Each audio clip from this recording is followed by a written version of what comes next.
ہم بات کرتے ہیں کہ اسرائیل فلسطین کے جھگڑے کا پس منظر کیا ہے۔ اسرائیل کے بننے اور فلسطین کے ساتھ ہمیشہ کے لیے ایک ٹینشن بنے رہنے میں بالفور ڈیکلریشن کا کیا کردار ہے؟ جی آپ نے صحیح سنا، بالفور ڈیکلریشن کا اس میں کیا کردار ہے، اور اس میں بڑا اہم کردار ہے۔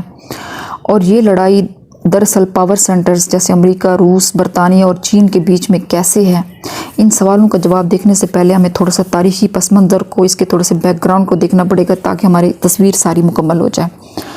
یہ جو عرب جزیرہ نما ہے، عرب پیننسولا، اس کے گرد سامی قبائل آباد تھے، سیمیٹک ٹرائبس، تقریباً 5000 سال پہلے۔ یا آپ لفظ ٹرم سنتے ہوں گے، سیمیٹک، اینٹی سیمیٹک کے ٹرم آپ سنتے ہوں گے۔ اچھا، تو یہ سامی قبائل تھے، یہ ایک خدا پر یقین رکھتے تھے، یعنی مونوتھیسٹ تھے، حضرت ابراہیم علیہ السلام سے تعلق رکھتے تھے۔ 3 بڑے مذاہب، یہودیت، عیسائیت، اسلام، تینوں یہ سامی قبائل سے جڑے ہوئے تھے۔ اور حضرت یعقوب جو ہیں، حضرت ابراہیم کے جو پوتے ہیں وہ حضرت یعقوب تھے۔ اسرائیل ان کا لقب تھا، 12 ان کے بیٹے تھے جن سے 12 قبائل پھر بعد میں بنے۔ اب ابراہیمی عقیدے کے مطابق جو اللہ تعالیٰ نے حضرت ابراہیم کے ساتھ ایک وعدہ لیا، ایک کووننٹ لیا کہ یہ منتخب لوگ ہیں، یہ چوزن ہیں، یہی کووننٹ حضرت موسیٰ کے ساتھ بھی کیا گیا۔ اب حضرت موسیٰ نے جب فرعونوں کے خلاف بغاوت کی، وہ اور مصر سے نکلے، اس کے بعد انہوں نے سب سے پہلے اسرائیل کی ریاست قائم کی، اس جگہ پہ جہاں پر آج اسرائیل اور فلسطین کا یہ سارا علاقہ موجود ہے۔ اس وقت انہوں نے سب سے پہلے اسرائیل کی جو ریاست قائم کی، اس کے اہم بادشاہ تھے حضرت طالوت، صالح، حضرت داؤد یعنی ڈیوڈ، حضرت سلیمان یعنی سولومان، حضرت سیموئل یعنی سیموئل وغیرہ تھے۔ یہ بیک وقت پیغمبر بھی تھے۔ حضرت سلیمان نے مقدس عبادت کا ہیکل سلیمانی بھی تعمیر کیا، اور یہودیوں کا ماننا تھا کہ اسرائیل کی جو بادشاہت ہے وہ 1000 سال کے لیے امن کا گہوارہ بنے گی، مگر ایسا نہیں ہوا۔ اسرائیل کے اندر جو 12 قبائل تھے، ان کی آپس میں بھی حضرت سلیمان علیہ السلام کی وفات کے بعد ان کی آپس میں بھی خانہ جنگی رہی۔ اور اس کے علاوہ جو اسرائیل کے گرد جو سلطنتیں تھیں، انہوں نے بھی اسرائیل کو اپنی جانب کھینچنا شروع کر دیا، جیسے شامی سلطنت ہو گئی، سیرین امپائر، اور مصری سلطنت یعنی ایجپشن امپائر۔ ان دونوں کا ہر وقت جھگڑا اس علاقے میں ہوتا تھا جہاں اسرائیل واقع تھا۔ ہر قوت اسرائیل کا ایک حصہ اپنی طرف کھینچتی تھی۔ اس کے نتیجے میں اسرائیل ایک بن گئی ریاست اسرائیل یعنی کنگڈم آف اسرائیل، دوسری ریاست یہودا یعنی کنگڈم آف جوڈیا۔ اب یہ 2 بادشاہتیں بھی اپنے آپ کو قائم نہ رکھ سکیں، بلکہ 722 BC میں اسرائیل پر اساریئنز یعنی اشوریا نے حملہ کیا اور اس کو فتح کر لیا۔ اس کے تقریباً 100 سال بعد بابلیونوں یعنی بیبلونینز نے سلطنت یہودا کنگڈم آف جوڈیا کو فتح کیا 586 BC میں۔ اور ان امپائرز کا طریقہ کار ہوتا تھا کہ جب کسی علاقے کو فتح کرتے تھے تو اس کا جو حکمران طبقہ ہوتا تھا، رولنگ ایلیٹ ہوتی تھی، اس کو اٹھا کے دور دراز علاقوں میں بھیج دیتے تھے، جبکہ جو عام لوگ ہوتے تھے، کسان طبقہ ہوتا تھا، مزدور طبقہ ہوتا تھا، اس کو رہنے دیتے تھے۔ اس کی وجہ کیا تھی کہ تاکہ بغاوتیں نہ ہوں۔ اب اساریئنز جو اشوریہ ہیں، اسرائیل کے ساتھ اور بابلیوں نے ریاست یہودا کے ساتھ یہی کچھ کیا، ان کی اشرافیہ کو، ان کی رولنگ ایلیٹ کو جلا وطن کر دیا، ہیکل سلیمانی کو تباہ و برباد کر دیا۔ صرف ایک دیوار بچی جو آج بھی قائم ہے، اور یہودی وہاں جا کر عبادت کرتے ہیں۔ جب بابل کے اپنے اندرونی معاملات کی وجہ سے یہودیوں کی غلامی ختم ہو گئی اور یہودیوں کو موقع ملا کہ واپس چلے جائیں، یہ چونکہ ایک قبیلے کے لوگ تھے، ایک سے جڑے ہوئے تھے اپنی ثقافت اور روایت کے ساتھ، تو انہوں نے کوشش کی کہ ہیکل سلیمانی دوبارہ کھڑا کیا۔ بابلونین اور ایشوریوں کے ڈر سے انہوں نے روم کو پھر دعوت دی کہ ان کی حفاظت کرے۔ روم اس وقت بہت بڑی امپائر، ایک بڑی طاقت بن کر سامنے آیا تھا۔ اچھا، جب یہ لوگ معاہدہ کر رہے تھے، اس وقت ان کے فرشتوں کو بھی علم نہیں تھا کہ جس روم کے ساتھ وہ معاہدہ کر رہے ہیں وہی ان کے لیے سب سے بڑا جبر کا مصیبت بنے گا، سب سے زیادہ ظالم ثابت ہوگا ان کے لیے، اور سب سے زیادہ ان کے ساتھ برا کرے گا، یہودیوں کو نقصان پہنچائے گا۔ اور روم نے 70 AD میں یہودیوں کو تباہ کیا، ان کی طاقت کو توڑا، ان کے ٹیمپل کو دوبارہ توڑا، جس کی صرف اب بھی وہی دیوار ہی بچی ہے۔ اب یہودیوں نے اتنا لمبا عرصہ تکالیف میں، غلامی میں، جلا وطنی میں گزارا، تو ان کے اندر یہ سوالات پیدا ہوئے کہ اگر ہم خدا کے پسندیدہ بندے ہیں، خاص بندے ہیں، چوزن ہوئے ہیں، تو کیا خدا ہم سے پیار نہیں کرتا؟ ہم سے ناراض کیوں ہے؟ حضرت داؤد کا جو شاندار امپائر تھا وہ کیوں تباہ و برباد ہوا؟ تو یہودیوں کے اندر یہ عقیدہ ہے، ایک تصور ہے کہ جو خدا نے وعدے کیے تھے 10 کمانڈمنٹس کے نام سے، آپ لوگوں نے فلم بھی دیکھی ہوگی، کیا وہ یہودی بھول چکے ہیں؟ اچھا، اس لیے خدا ان سے ناراض ہے کہ وہ ان کے 10 کمانڈمنٹس بھول چکے ہیں۔ حضرت داؤد کی قائم کردہ عالی شان سلطنت بھی اسی وجہ سے تباہ ہوئی۔ اب ان میں عقیدہ تھا کہ خدا اب ایک ایسا پیغمبر بھیجیں گے جو حضرت داؤد علیہ السلام کے خاندان سے ہوگا، مسیح ہوگا، یہودیوں کو آزاد کرائے گا روم سے۔ روم ان کے لیے، یہودیوں کے لیے نفرت کی، استحصال کی، جبر کی، ظلم کی علامت تھا۔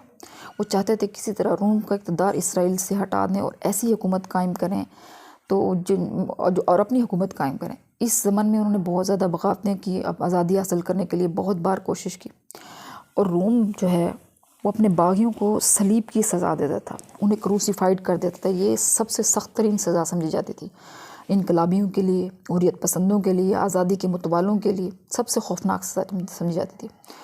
اب یہودیوں کی جو رولنگ ایلیٹ ہے اس کا روم کے ساتھ بہتر تعلقات تھے، یہ لوگ یونانی زبان بھی بول سکتے تھے، غریب کسان شدید نفرت کرتے تھے۔ یہودیوں میں بھی کئی ٹائپس، کئی فرقے تھے، ان یہودیوں سے یہ لوگ بھی خار کھاتے تھے جو روم کے ساتھ اچھے تعلقات رکھتے تھے۔ وہ سمجھتے تھے جو غریب کسان اور عام عوام ہے وہ سمجھتے تھے جو ایلیٹ ہے، جو رولنگ ایلیٹ ہے، جو روم سے بہتر تعلقات رکھتی ہے، یہ انڈائریکٹلی ہماری باقی یہودیوں کے استحصال کا سبب بن رہے ہیں۔ تو جب یہودی قوم روم سے حالت جنگ میں تھی تو خود ان کے اندر کئی طبقاتی تضادات چل رہے تھے، کئی ان کے اندر فرقے موجود تھے۔ ایسے میں انہی کے اندر سے ایک فرد سامنے آتا ہے جو نہ صرف روم کے خلاف بغاوت کرتا ہے بلکہ غریب طبقے کا نمائندہ ثابت ہوتا ہے۔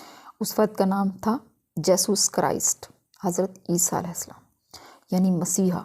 تورات کے اندر یہودی عقائد میں اس فرد کی جو نشانیاں بتائی گئی تھیں وہ سب کی سب ان کے اندر موجود تھے۔ جب وہ یروشلم آئے تھے تو گدھے پر سوار تھے، لوگ ان کو پہچان گئے کہ یہی ہمارا نجات دہندہ ہے، یہی ہمارا مسیح ہے، اور وہ مظلوم کی آواز بنے۔ انہوں نے اشرافیہ میں جو یہودی سود خوار ہیں ان کو مقدس عبادت گاہوں سے باہر کیا۔ انہوں نے جہاں روم ان سے خوش نہیں تھا وہیں یہودی جو اپر کلاس ہے، روسا ہے، وہ بھی ان سے خوش نہیں تھے، کیونکہ حضرت عیسیٰ علیہ السلام جو مظلوم کی، غریب کی آواز تھے، غریب نواز تھے، امن کی بات کرتے تھے، اور حضرت عیسیٰ علیہ السلام کی تعلیمات کو روم اور جوش اپر کلاس نے قبول نہیں کیا بلکہ ان کو صلیب پر چڑھا دیا، ان کو کروسیفائڈ کر دیا، ان کو تکلیف دی، ان کو کانٹوں کا ہار پہنایا، ان کو ہیوملیٹ کیا، اور کروسیفیکیشن کے بعد ان پر لکھ دیا کنگ آف جوز۔ حضرت عیسیٰ علیہ السلام کی کروسیفیکیشن کے بعد روم نے سمجھا کہ ہم نے انہیں ختم کر دیا، ان کے پیغام کو دفن کر دیا، ہم نے ایک بڑی تحریک کو دبا دیا، لیکن ایسا نہیں ہوا۔ ان کے شاگردوں نے ان کا پیغام گاؤں گاؤں، قریہ علاقے میں پہنچایا، خاص کر دو قریبی شاگرد، پاؤل اور پیٹر۔ پاؤل روم کے لوگوں کو عیسائی بنانے لگے اور پیٹر یروشلم چلے گئے۔ اس کے نتیجے میں عیسائیت میں بھی دو بڑے فرقے وجود میں آئے، ایک ویسٹرن کرسچینٹی اور دوسری ایسٹرن کرسچینٹی۔ اچھا، روم اور اس کے حکمران طبقے نے عیسائیت قبول کرنا شروع کر دی۔ اس میں کچھ تبدیلیاں کی، وہ تبدیلیاں جس میں سلطنت روم کی قوت بہرحال برقرار رہے۔ روم جو یہودیوں سے نفرت کرتا تھا اس کی وجہ مذہبی نہیں تھی، اس کی وجہ سیمیٹک پوائنٹ آف ویو تھا۔ وہ رومی جو ہے وہ ان کو خود کو سپیریئر سمجھتے تھے۔ یہودی چونکہ مشرق سے آئے تھے تو انہیں کمتر اور بدو ٹائپ سمجھتے تھے، تو روم جو نفرت کرتا تھا وہی نفرت اس مغربی عیسائیت کا مزاج بننا شروع ہو گئی۔ اور وہی ہم آگے چلیں گے کہ جتنے بھی لاتعداد واقعات ہو رہے ہیں یہودیوں کے ساتھ، اس میں اس مزاج کا، اس حصے کا، اس نفرت کا کافی کردار موجود ہے کہ یورپ میں جو کچھ یہودیوں کے ساتھ ہو اس کے پیچھے یہی فلسفی تھی، یہی نفسیات تھی۔ حضرت عیسیٰ کو روم نے صلیب کی سزا سنائی، جب ان کو کروسیفائڈ کیا تو اس کے بعد حضرت عیسیٰ علیہ السلام کی کروسیفیکیشن کے بعد ان کے شاگردوں کی تبلیغ کی وجہ سے عیسائیت پورے روم میں پھیل گئی، اور روم کی سلطنت میں جب یہ پھیل گئی تو عیسائیت اسی وقت ہی ان کا اسٹیٹ ریلیجن بن سکتا تھا جب اس کی ذمہ داری وہ روم کی بجائے یہودیوں پر ڈال دیں۔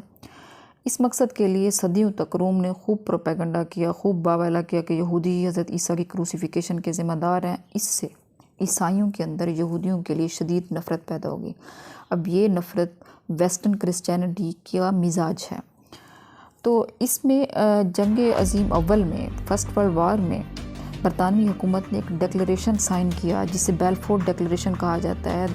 یہ ہوا تھا تقریباً 2 نومبر 1917 کو، جس کے مطابق یہودیوں کو ہمارے ملک سے نکل جانا چاہیے، ان کو یہاں سے نکال دینا چاہیے، ان کو فلسطین کے علاقے میں چلے جانا چاہیے۔ یہ وہاں پر اگرچہ لاکھوں عرب رہ رہے ہیں تو اس میں کیا ہے، ان کو وہیں پہ وطن دے دینا چاہیے، ان کو یورپ میں رہنے کا کوئی حق نہیں ہے۔ یہ ڈیکلریشن برطانیہ نے چونکہ سائن کیا تو اس وقت لارڈ بیلفور تھے جو شدید قسم کے اینٹی سیمائٹس تھے، نسل پرست قسم کا بندہ تھا، وہ یہودیوں سے نفرت کرتے تھے، تو انہوں نے یہ ڈیکلریشن سائن کیا۔ اس مقصد کے لیے انہوں نے ورلڈ زائنسٹ آرگنائزیشن سے معاہدہ کیا۔ اب ورلڈ زائنسٹ آرگنائزیشن کیا ہے؟ یہ اس سے کچھ وقت پہلے یہ ایک تحریک شروع ہو گئی، ایک یہودی کی طرف سے، ایک سیکولر یہودی کی طرف سے، تھیوڈر ہرزل کے نام سے انہوں نے ورلڈ زائنسٹ آرگنائزیشن بنائی، جس کا منشور تھا، جس کی پولیٹیکل آئیڈیالوجی تھی کہ یہ فلسطین میں ان کو واپس چلے جانا چاہیے، یہودیوں کو وہاں پر ان کا وطن ہونا چاہیے۔ اب اس سے پہلے اب یہ دیکھ لیں کہ یہ جو ورلڈ زائنسٹ آرگنائزیشن ہے، یہ کٹر یہودیوں کی، یہ مذہبی یہودیوں کی بنائی ہوئی نہیں ہے، اور مذہبی یہودی ہیں وہ اس کے خلاف ہیں زائنزم کے۔ وہ سمجھتے ہیں کہ زائنزم کی اس میں کوئی گنجائش نہیں ہے، اگرچہ ہم نے خدا کی نافرمانی کی تھی، خدا نے ہمیں قیامت کے روز ہی خدا تعالیٰ واپس لائیں گے، جس طریقے سے اب ہم جانا چاہ رہے ہیں یہ خود خدا کی مرضی کے خلاف ہے، اور اس کی ہمارے عقیدے میں گنجائش نہیں ہے، یہ خود تورات کی توہین ہے، تو اس لیے وہ لوگ تو اس چیز کو نہیں کرتے۔ اچھا، بہرحال ہم بیلفور ڈیکلیریشن کی بات کر رہے تھے، تو بیلفور ڈیکلیریشن میں انہوں نے مدد لینے کے لیے زائنسٹ آرگنائزیشن کے جو لیڈرز ہیں ان سے، لارڈ بیلفور وغیرہ، یہ ان سے ملے اور ان سے معاہدے کیے کہ اب فرسٹ ورلڈ وار میں ہماری مدد کریں، ہم آپ کو وہاں پر ہوم لینڈ دیں گے۔ اچھا، فرسٹ ورلڈ وار کے بعد جب یہ ڈیکلیریشن سائن ہونے کے بعد تھوڑے بہت کچھ یہودی گئے، سارے نہیں گئے، تو ان کو نکالنے کے لیے انہوں نے نازیزم نے، ہٹلر نے ہولوکاسٹ کیا۔ اس کے علاوہ بھی ان کو لاکھوں یہودیوں کا قتل عام کیا، ان کو کیمپوں میں بند کیا، جیسے کہ وہ آشویز کنسنٹریشن کیمپ کا، جس میں 6 لاکھ یہودی بند تھے، جن کو مارنے کا ہی پلان تھا، قتل کرنے کا پلان تھا، ان کو آزاد کروایا تھا 27 جنوری 1945 کو سوویت یونین نے، کسی اور نے آزاد نہیں کرایا تھا، سوویت یونین نے آزاد کرایا تھا۔ اس لیے اب دیکھیں کہ جب ہر سال یہ ہولوکاسٹ کا دن مناتے ہیں یہودی، تو اس دن کو بھی یاد کرتے ہیں جس دن ان 6 لاکھ یہودیوں کو اس کیمپ سے سوویت یونین نے آزاد کرایا تھا۔ خیر، اب یہ یہودی جب سارے وہاں پر چلے گئے اور وہاں پر ان کی بستیاں بن گئیں، انہوں نے وہاں پر جو پہلے سے موجود مقامی عرب تھے ان کو وہاں نکال دیا، یعنی فلسطینیوں کو ان کے گھروں سے بے دخل کیا اور وہاں پر اپنی بستیاں بنا کر بیٹھ گئے۔ جب یہ وہ لوگ وہاں پر ہو گئے تو اس کے بعد یہ پھر برطانوی حکومت کے خلاف وہاں لڑنا شروع ہو گئے۔ اب یہ ذہن میں رہے کہ وہاں پر برطانیہ کی حکومت تھی، کیونکہ برطانیہ کی فلسطین وہ علاقہ جو برطانیہ کی کالونی تھا، یہ فرسٹ ورلڈ وار 1 کے بعد یہ انہوں نے عثمانیوں سے چھینا تھا۔ 1920 سے 1948 کے درمیان یہ ان کی مینڈیٹری پیلسٹائن کے نام سے جگہ کا نام تھا، اور وہاں پر برطانیہ کی ہی حکومت تھی۔ اچھا، جب یہودی ان کے خلاف لڑنا شروع ہو گئے تو بجائے اس وقت ان کے اسرائیل پر الٹا عرب ریاستوں نے حملہ کر دیا، اور اس میں دلچسپ بات یہ ہے کہ اسرائیل کی ان عرب ریاستوں کی برطانیہ مدد کر رہا تھا۔ جب یہ یہودی جس طرح سلطنت عثمانیہ کو توڑنے کے لیے برطانیہ نے عربوں کا استعمال کیا تھا، بالکل یہاں بھی یہ ڈیوائڈ اینڈ رول والی پالیسی اپنا رہے تھے، اور یہاں پر یہ عربوں کو استعمال کر رہے تھے اسرائیل کے خلاف۔ اچھا، جب اس نے ان پر اسرائیل پر حملہ کر دیا، ان 7 سے زیادہ ریاستیں تھیں، جیسے مصر ہو گئی، عراق، شام، لبنان، سعودی عرب، یمن، اردن وغیرہ، یہ سب شامل تھے، تو اس سے فرسٹ اسرائیل عرب وار شروع ہو گئی۔ یہ 1948 سے 1949 کے درمیان جاری رہی تھی۔ ان ساری ریاستوں کو، ان عرب ریاستوں کو شکست ہوئی تھی۔ اچھا، جو اقوام متحدہ کا جو پارٹیشن پلان تھا جو اسرائیل کے حوالے سے تھا، اس میں انہوں نے 3 سپٹمبر 1947 کو دیا تھا، جس میں انہوں نے تھوڑے تھوڑے آس پاس کے عرب علاقے اس کے نقشے میں شامل کیے تھے۔ غزہ، جب یہ فرسٹ ورلڈ وار ہوئی تو غزہ اور ویسٹ بینک کو چھوڑ کے باقی سارے علاقوں پہ اسرائیل نے قبضہ کر لیا۔ اچھا، اس میں مصر کی شکست، ان میں جو 7 عرب ریاستوں میں مصر کی بات کرتے ہیں، جو مصر کی شکست کے نتیجے میں وہاں کی فوج کے اندر ایک سوچ پیدا ہوئی، خیال پیدا ہوا کہ جو بادشاہ ہے، کنگ فاروق بادشاہ تھے، ان کے خلاف ایک خیالات پیدا ہوئے کہ یہ ہماری ناکامیوں کی ذمہ دار یہ بادشاہتیں ہیں، یہ کنگڈمز ہیں، ان کو ختم ہونا چاہیے۔ تو 1952 میں مصر میں آیا انقلاب، اور جمال عبد الناصر سامنے آئے۔ یہ ان کی پارٹی عرب نیشنلسٹ یونین تھی اور عرب سوشلسٹ یونین تھی، یہ بہت مقبول تھے۔ جمال ناصر نے جب یہ اقتدار میں آئے تھے، اس وقت یہ سوئس کینل بہت اہم، مطلب نہر سویس جو ہے اس کی کردار بہت اہم تھا، یہ ایک ریڑھ کی ہڈی کی حیثیت رکھتا تھا مصر کی اکانومی میں۔ تو جمال ناصر نے کہا کہ نہر سویس جو ہے وہ ہماری ہونی چاہیے۔ نہر سویس جو ہے میڈیٹرینین سی کو ریڈ سی سے کنیکٹ کرتی ہے۔ دنیا میں جہازوں کی آمد و رفت کے لیے سب سے زیادہ استعمال ہونے والا روٹ ہے۔ اس نہر کو اصل میں برطانیہ اور فرانس نے بنایا تھا، مصر کا بھی حصہ تھا تو، لیکن مصر کے علاقے میں تھی تو مصر نے اس کو نیشنلائز کر دیا۔ اس سے سوئز کرائسس پیدا ہوا۔ اس بار برطانیہ اور فرانس نے پھر مصر پر حملہ کر دیا اور اسرائیل کے ذریعے سے حملہ کر دیا۔ یعنی اس دوسری جنگ میں برطانیہ اسرائیل کو سپورٹ کر رہا تھا، پہلی میں عربوں کو سپورٹ کر رہا تھا، اس میں اسرائیل کو سپورٹ کر رہا تھا۔ تو 1956 میں دوسری عرب اسرائیل وار شروع ہو گئی۔ ادھر اسرائیل کو فرانس اور برطانیہ کی حمایت حاصل تھی، دوسری طرف مصر کو رشیا کی، روس کی، سوویت یونین کی حمایت حاصل تھی، وہ اس کو سپورٹ کر رہا تھا، کیونکہ روس جو ہے وہ مصر کے انقلاب کو اچھی نظر سے دیکھتا تھا، اور جمال عبد الناصر چونکہ اس کے حق میں تھے، سوشلسٹ قسم کے تھے، اور اس طرح سے روس نے برطانیہ، فرانس اور اسرائیل کو دھمکی دی کہ اگر آپ جنگ سے باز نہ آئے تو روس آپ تینوں پہ بم گرائے گا۔ یوں یہ تینوں ممالک پیچھے ہٹ گئے اور نہر سویز ہو گئی مصر کی۔ جمال عبد الناصر بن گئے ہیرو۔ اب ناصر کی دیکھا دیکھی پورے عرب میں انقلاب پھیلتا گیا، جس میں لیبیا، عراق، شام، یمن، الجیریا، لبنان وغیرہ تمام ممالک شامل ہیں۔ ایک پین عرب موومنٹ شروع ہوئی کہ پوری پین عرب موومنٹ ہوتی ہے جس میں پوری عرب کو ایک قومی ریاست بنانا، عرب نیشنلزم، سوشلسٹ قسم کی نیشنلزم شروع ہو گئی، ایک طرح سے پرو سوشلسٹ بلاک بن گیا، اور اس بات پہ امریکہ پریشان تھا۔ امریکہ سوشلزم کو اپنے لیے خطرہ سمجھتا تھا۔ اس کو مقابلہ کرنے کے لیے برطانیہ نے سینوڈو یعنی بغداد پیکٹ کے نام سے ایک ملٹری الائنس بنایا، جس میں برطانیہ، ایران، عراق، پاکستان اور سعودی عربیہ اور ترکی شامل تھے۔ عرب کولڈ وار شروع ہو گئی۔ یہ کولڈ وار جو ہے 1952 سے 1979 کے درمیان تک جاری رہی۔ اچھا، اب یہ دو بلاک بن گئے، ایک میں دوسرے بلاک میں جو ہے مصر، روس، لیبیا، شام، یمن اور PLO بھی تھا۔ اب امریکہ نے اسرائیل کو دبا کے اسلحہ دیا اور 10-12 سال اس کو اسلحے سے لادتا رہا۔ دوسری طرف روس نے مصر کو خوب دیا۔ اب ادھر سے آپ اندازہ لگائیں ان کی آپس میں وہ تھی۔ اب اسرائیل کے پاس جب خوب اسلحہ آ گیا تو اس نے اس ایکسپینشن کو سوچا، اور مصر، شام اور اردن پر جون 1967 میں تیسری جنگ شروع ہو گئی۔ اس کے ریزنز جو بھی بتائے جائیں، لیکن زیادہ اس کے پیچھے وجہ یہی تھی۔ جو یہ جب تیسری جنگ شروع ہو گئی اسرائیل اور اس کی عرب کی، یہ 6 دن کی جنگ تھی۔ اس 6 دن کی جنگ کے بعد مصر، شام اور اردن کو زبردست شکست ہوئی۔ اسرائیل نے گولڈن ہائٹس، ویسٹ بینک اور سینائی پیننسولا پر قبضہ کر لیا۔ اب یہاں تذکرہ کریں گے ہم یاسر عرفات کی جو پیلسٹائن لبریشن آرگنائزیشن ہے PLO، جو کہ 1964 میں بنی تھی۔ یہ سیکولر جماعت تھی۔ اس میں یہ الفتح اور PFLP اور DFLP، PFLP یعنی پاپولیشن فرنٹ لبریشن اور DFLP یعنی ڈیموکریٹک فرنٹ لبریشن کے نام سے یہ تھی جماعتیں اس کے اندر شامل تھیں۔ تو جو یاسر عرفات کی جماعت PLO یہ لڑتی رہی اسرائیل کے خلاف اپنی آزادی کے لیے، فلسطین کی آزادی کے لیے۔ یہ چاہتے تھے کہ امن و امان ہو، یہودی، عیسائی، مسلمان سب اس امن سے رہیں، یہ لڑائی جھگڑا نہ ہو۔ اسرائیل نے اب اس مزاحمت کار تنظیم کو، PLO کو ٹھکانے لگانے کے لیے، اس کو ختم کرنے کے لیے اردن کے بادشاہ شاہ حسین کے ساتھ ایک خفیہ ڈیل کی۔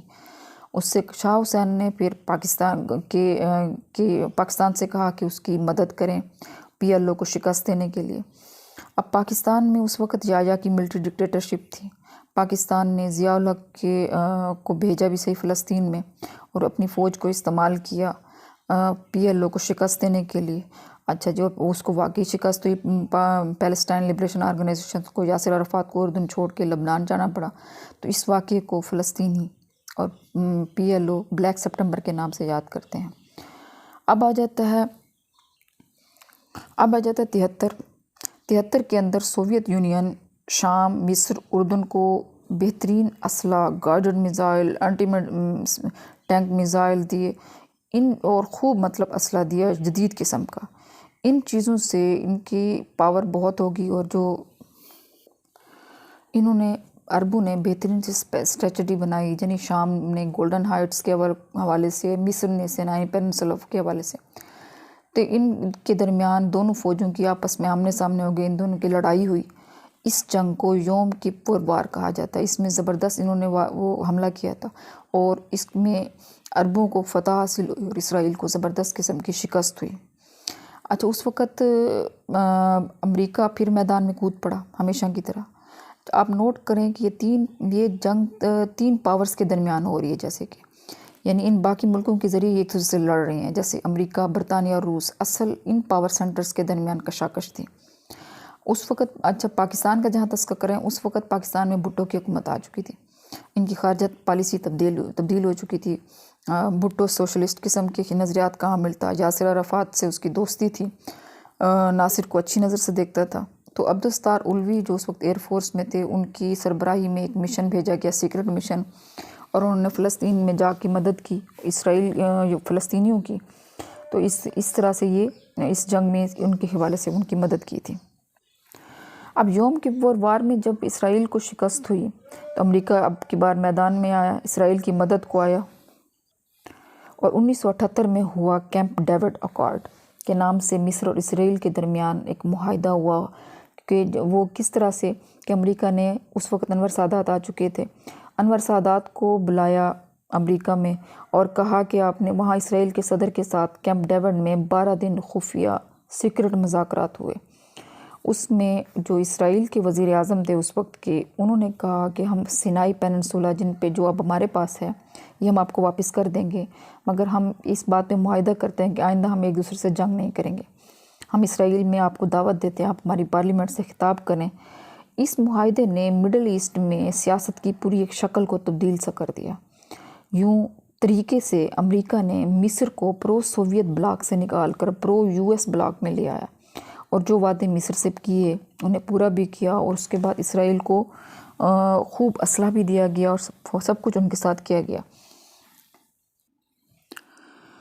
اچھا جی، اس PLO کو ختم کرنے کے لیے 1978 اور 1982 میں پھر ان کی آپس میں وار ہوئی، چوتھی اور پانچویں ان کے درمیان پھر جنگ ہوئی، اور اسرائیل نے لبنان بیروت پہ حملہ کیا، جس سے ہزاروں فلسطینی بچوں، عورتوں اور مردوں کا قتل عام ہوا. یاسر عرفات بڑی مشکل سے جان بچا کر لبنان سے تیونس چلے گئے. وہاں اسرائیل تو حملہ نہیں کر سکتا تھا کیونکہ یاسر عرفات بڑی مشکل سے جان بچا کر لبنان سے تیونس چلے گئے، اور وہاں پر اس ظلم کے خلاف خود اسرائیل کے اندر اپنی حکومت کے خلاف سیکولر کمیونسٹ پارٹی کی احتجاجی موومنٹ شروع ہو گئی. یہ یہودی زائنزم اور نسل پرستی کے سخت خلاف تھے، اور اس طرح سے امن تحریک شروع ہو گئی. جب یاسر عرفات تیونس چلے گئے تو اسرائیل کو لگا ہم نے PLO کو شکست دے دی، اب ہم نے فلسطین کو فتح کر لیا. مگر پتہ نہیں کیا ہوا کہ نوجوان اور بچوں نے ہاتھوں میں پتھر اٹھا کے ہر طرف سے ابھر آئے، پورے اس میں اس کو کہتے ہیں انتفاضہ. دوسری طرف اخوان المسلمین جو PLO کے مقابلے میں سیکولر نہیں تھی، تھوڑی سی نظریاتی طور پہ سخت تھی، PLO کی مخالفت کرتی تھی، اس کے اندر بھی ایک تبدیلی سی آئی نظریاتی طور پہ. پہلے یہ نیشنلزم کو اسلام کے خلاف سمجھتے تھے، اب ان کے خیالات میں ایک تبدیلی ہے کہ نیشنلزم اسلام کے خلاف نہیں ہے. اخوان المسلمین سے حماس نکلی، یہ 1988 میں ڈیولپ ہوئی، 1988 میں یہ بنی. دوسری طرف انتفاضہ کے مومنٹم کو دیکھتے ہوئے یاسر عرفات نے سوچا کہ اب امن ڈیل کی جائے.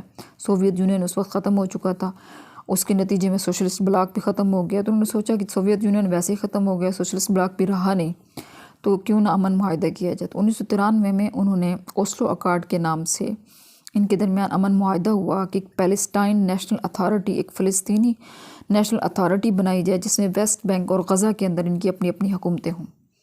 یہ بات اسرائیل کے دائیں بازوں کے انتہا پسندوں کو پسند نہیں آئی. انہوں نے اس وقت کے اسرائیل کے وزیر اعظم یتسک رابنز کو قتل کر دیا، اور فلسطین کے بھی بہت سے جو خاص کر عسکری گروپس ہیں، بہت سے گروپس، ان کو یہ بات پسند نہیں آئی. حماس جو ہے وہ چونکہ اور اس امن عمل کو ختم کرنے کے لیے خوب پروپیگنڈا کیا گیا، خاص طور پہ حماس کے جو کچھ ملٹری عملے تھے، جو کچھ ٹارگٹس پہ یہ حملے کرتی رہتی تھی، اس کو جواز بنا کر انہوں نے صورتحال کو مزید خراب کیا اور فلسطین اور اسرائیل کے امن عمل کو سبوتاش کیا. پھر 2002 اور 2005 ایریل شارون کے مسجد اقصیٰ میں جانے سے صورتحال کو مزید پرووکیشن ملی، مزید یہ اکساہٹ ملی. اس کے نتیجے میں 2002 سے 2005 کے درمیان سیکنڈ انتفاضہ شروع ہو گئی، جس کو اقصیٰ انتفاضہ کہا جاتا ہے، کیونکہ اس کے اس وزٹ نے فلسطینیوں نے بڑی تعداد میں احتجاج کیا. ان کو یہ بات بہت بری لگی، اس سے صورتحال مزید خراب ہو گئی. یاسر عرفات کو کمپاؤنڈ میں بند کر دیا گیا جہاں ان کا انتقال ہوا، اور فلسطینیوں کو یقین کی حد تک خیال ہے کہ انہیں زہر دیا گیا تھا۔ وہ اس وقت ان کے انتقال پر سارے فلسطین غم میں آ گیا، اور وہ فلسطینی آج بھی ان کو محبت سے یاد کرتے ہیں۔ 2006 آ جاتا ہے۔ اب 2006 میں الیکشن کرانے کا فیصلہ کیا گیا۔ حماس نے الیکشن لڑنے کا فیصلہ کیا اور PLO کے مقابلے میں بھاری اکثریت سے جیت گئی۔ اس بات پہ ان کی آپس میں لڑائی شروع ہو گئی جس میں دونوں طرف کے بہت سے لوگ مارے گئے۔ اس الیکشن کے نتیجے میں PLO کی الفتح نے ویسٹ بینک اور حماس نے غزہ میں حکومت بنا لی، اور وقتاً فوقتاً اسرائیل نے پروپیگنڈے کے ذریعے ان دونوں جماعتوں کو ایک دوسرے کے خلاف استعمال کیا، بالکل ایک ڈیوائڈ اینڈ رول والی پالیسی پہ۔ یہ ایک طرح کا سیاسی کھیل تھا۔ امریکہ نے اب اپنی پالیسی بنائی کہ مسئلہ فلسطین کو ڈالیں کھٹائی میں، اس کو چھوڑیں، یہ تو حل ہو ہی نہیں سکتا، ہم اپنی آگے چلتے ہیں۔ انہوں نے کہا کہ عرب اسرائیل کی دوستی کراتے ہیں۔ انہوں نے UAE، سعودی عرب، مراکش، سوڈان، پاکستان سب ایک دوسرے کو تسلیم کریں۔ ان مقصد کے لیے انہوں نے ابراہم اکارڈ 2020 کیا، یہ لے کر آئے۔ اس کے پیچھے ریزن یہ تھی کہ امریکہ چائنا کو ٹکر دینا چاہ رہا تھا۔ چین جو روڈ اینڈ بیلٹ کے ایک بڑے منصوبے کے ذریعے عرب ممالک اسرائیل کے اندر اپنی انویسٹمنٹ لا رہا تھا، اپنے پاؤں پھیلا رہا تھا، لڑائی کو پروموٹ کی بجائے امن کی کوشش کر رہا تھا، اکنامک پاورز کے ذریعے سے اپنی قوت بڑھا رہا تھا، اپنے پاؤں پھیلا رہا تھا، تو اس کے مقابلے میں پھر امریکہ بھاگ کر INSTC یعنی international north south transport corridor کے نام سے انڈیا، مشرق وسطیٰ اور یورپ کے ممالک پر مشتمل منصوبہ لے آیا، اور پاکستان میں بھی رجیم چینج میں اپنے اس مقصد کے لیے رجیم چینج کی گئی کہ اسرائیل کو تسلیم کروایا جائے اور اپنے روڈ اینڈ بیلٹ سے ان کو پیچھے ہٹایا جائے۔ سعودی عرب کو بھی متحرک کیا ادھر، اور یوں کہ وہ پاکستان آئے اور پاکستان کو قائل کرے، اس کو مجبور کرے کہ وہ بھی اسرائیل کو تسلیم کرے۔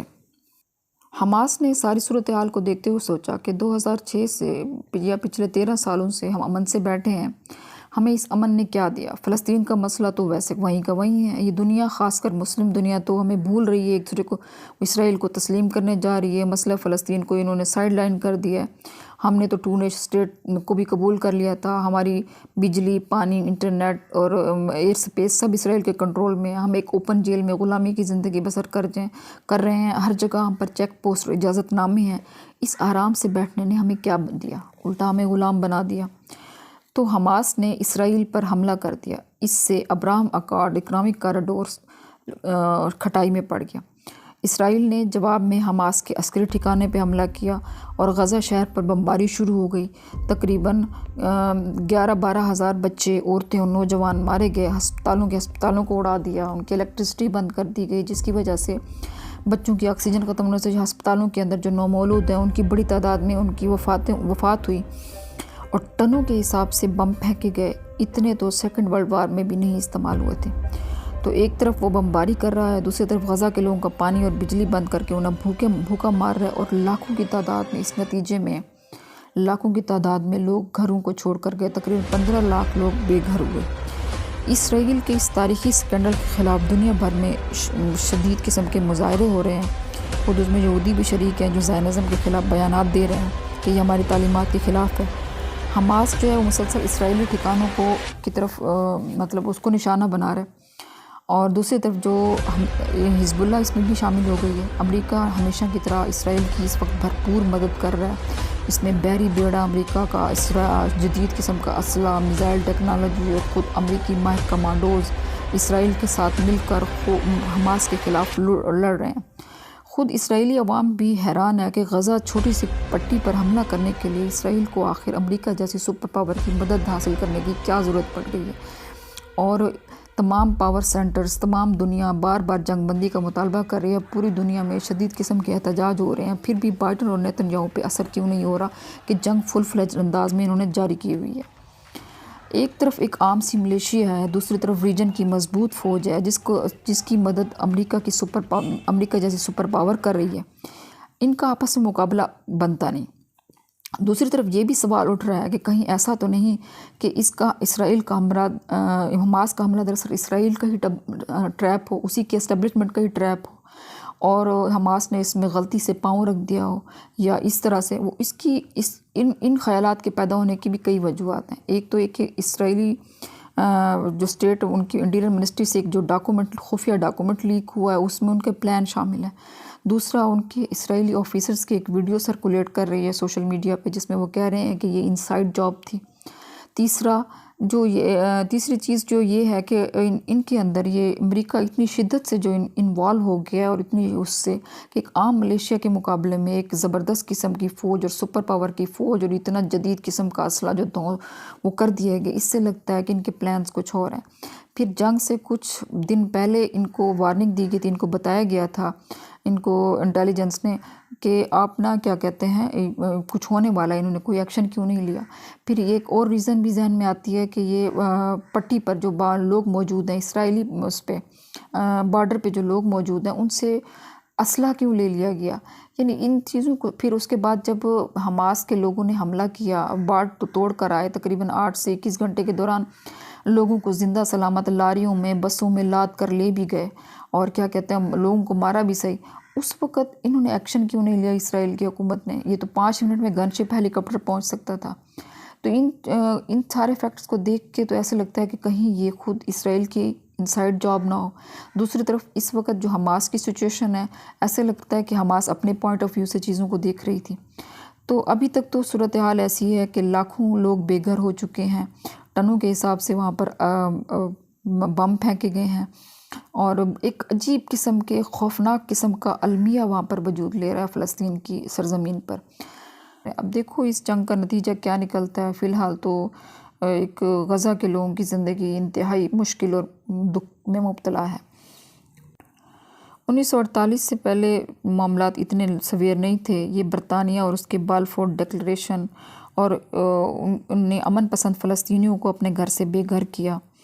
اسرائیلیوں نے ان پر زمین تنگ کی، یہودیوں نے ان پر زمین تنگ کی، ان کو ان کے گھروں سے نکال کر انہی کے گھروں سے نکال کر ان پر قبضہ کر لیا. پچھلی 75 سالہ تاریخ نے یہ ثابت کیا ہے کہ یہ جنگیں جو ہیں اتنی جنگیں ہو چکی ہیں اسرائیل اور عربوں کے بیچ میں، یہ فلسطین کے مسئلے کا حل نہیں. ان کو کسی نہ کسی امن معاہدے پہ، کسی نہ کسی نقطے پہ بہرحال پہنچنا پڑے گا.